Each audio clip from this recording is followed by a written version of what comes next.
10টি নবীজি সাল্লাল্লাহু আলাইহি ওয়াসাল্লাম এর সুন্নাত। ১. সালাম দিয়ে কথা শুরু করা। নবীজি কাউকে দেখলেই আগে সালাম দিতেন।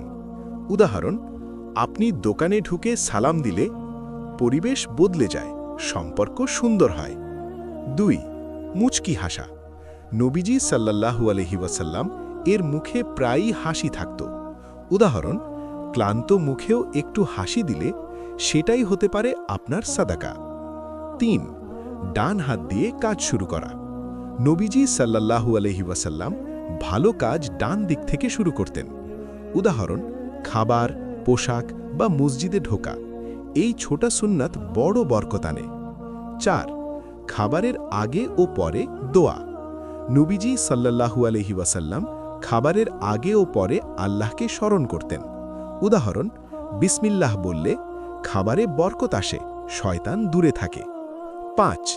অল্প কথা কিন্তু অর্থবাহ কথা বলা। নবীজি কম কথা বলতেন কিন্তু গভীর কথা বলতেন।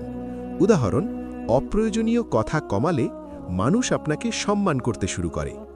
৬. রাগ নিয়ন্ত্রণ করা। নবীজি সাল্লাল্লাহু আলাইহি ওয়াসাল্লাম রাগকে শক্তি মনে করতেন না।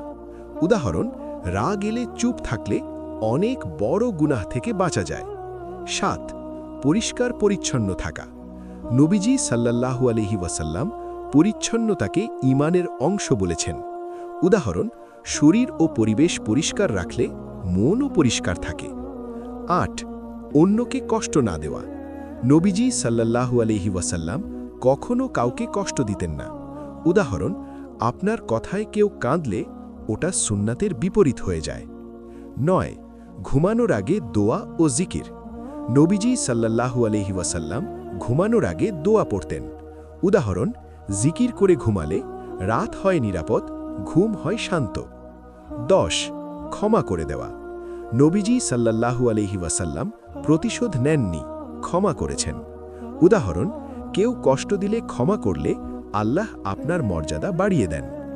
ভাই ও বোনেরা, এই সুন্নাতগুলো বড় কিছু নয়, কিন্তু নিয়মিত করলে জীবন বদলে যায় ইনশাআল্লাহ।